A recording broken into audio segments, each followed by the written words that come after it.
यह कहानी एक कल्पना मात्र नहीं है, यह एक ऐसी लड़की की सच्चाई है जिसने जीवन भर संघर्ष ही किया, जिसने अपनी ज़िंदगी को सफल बनाने के लिए अपने आप से, समाज से झगड़ा किया।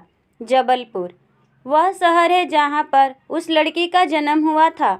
उसका नाम बड़े प्यार से रखा गया था, पूजा। पर कोई नहीं जानता था वह लड़की अपनी किस्मत में क्या लेकर आई है। जब वह 2 साल की हुई तो कोई भी बात को समझा नहीं करती थी।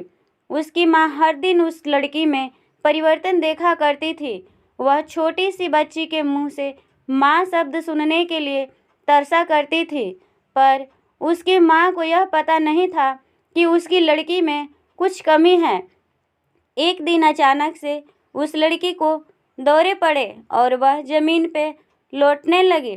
यह देखकर उसकी माँ घबरा गई और भागकर डॉक्टर के पास ले गई। डॉक्टर ने चेक किया पर उस लड़की की परेशानी को समझ नहीं पाया और दूसरे डॉक्टर के पास भेज दिया। इसी तरह उसकी माँ ने कई डॉक्टर के पास जाकर अपनी बेटी का इलाज कराने की कोशिश की। सभी डॉक्टर्स यह बात समझ नहीं पाए कि बेटी को क्या हुआ है। वह लड़की बोल नहीं पाती थी, ना कुछ समझ पाती थी। माँ बड़ी परेशान हो गई थी। बेचारी घर घर में बर्तन मांजकर और इडली की दुकान लगाकर अपने बेटी का इलाज कराया करती थी, क्योंकि उसका पति निकम्मा था, कोई काम काज नहीं किया करता था।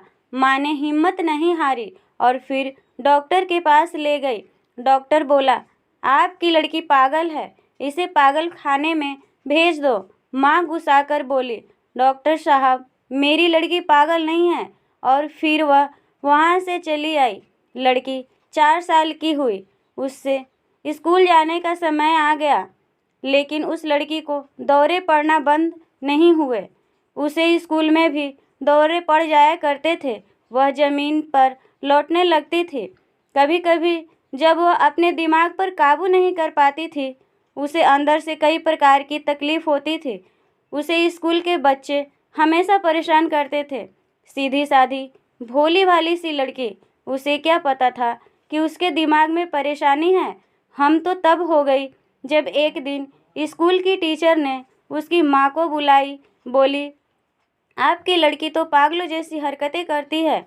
उसकी माँ बोली, टीचर जी, मेरी बेटी पागल नहीं है, बस वह बीमार है। पर स्कूल की टीचर कहाँ मानने वाली थी।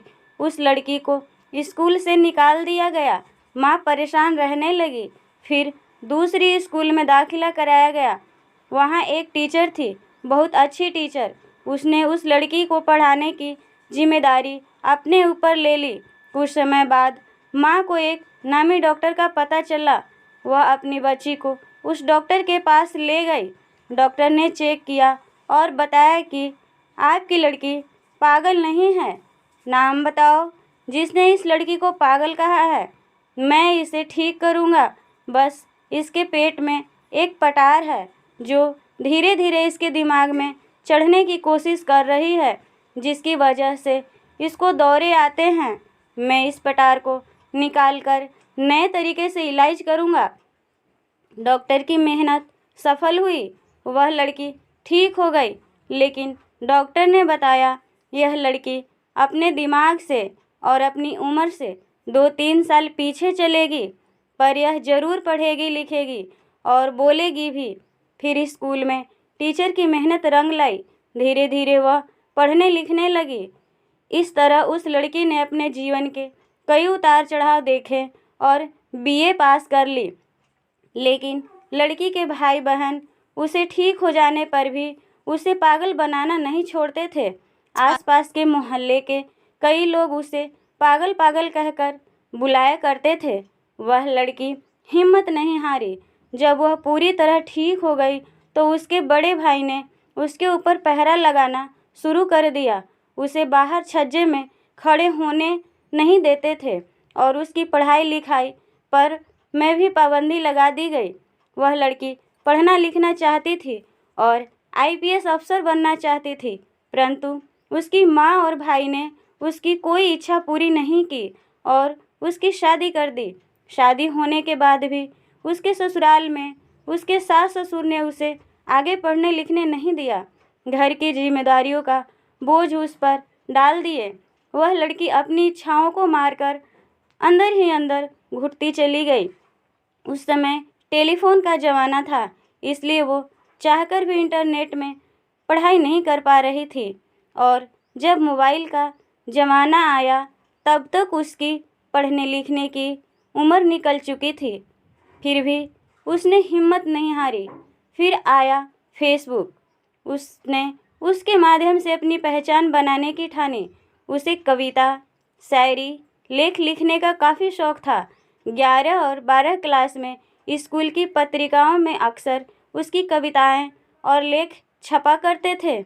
इसी में वह खुश हो जाया करती थी।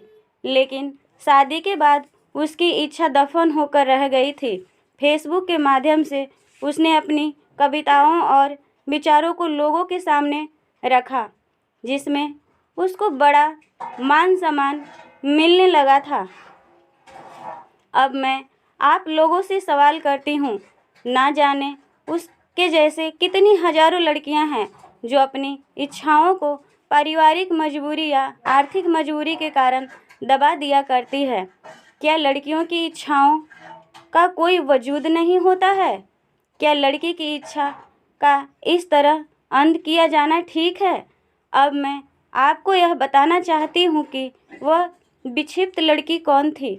वह और कोई नहीं थी, वह मैं ही थी। हाँ जी हाँ, मैं पूजा गुप्ता थी, वो पागल लड़की। आशा करती हूँ कि ये छोटी सी कहानी आप लोग को पसंद आई होगी। बिल्कुल रियल कहानी। अगर कहानी पसंद आई हो तो वीडियो को लाइक कर दीजिएगा। चैनल पर नए हैं तो चैनल को सब्सक्राइब कर लीजिएगा और बेल आइकन प्रेस कर दीजिएगा, ताकि आने वाली हर कहानियों का नोटिफिकेशन आपके पास पहुंच जाएगी। कमेंट के माध्यम से भी बताएं कि कहानी कैसी लगी। धन्यवाद।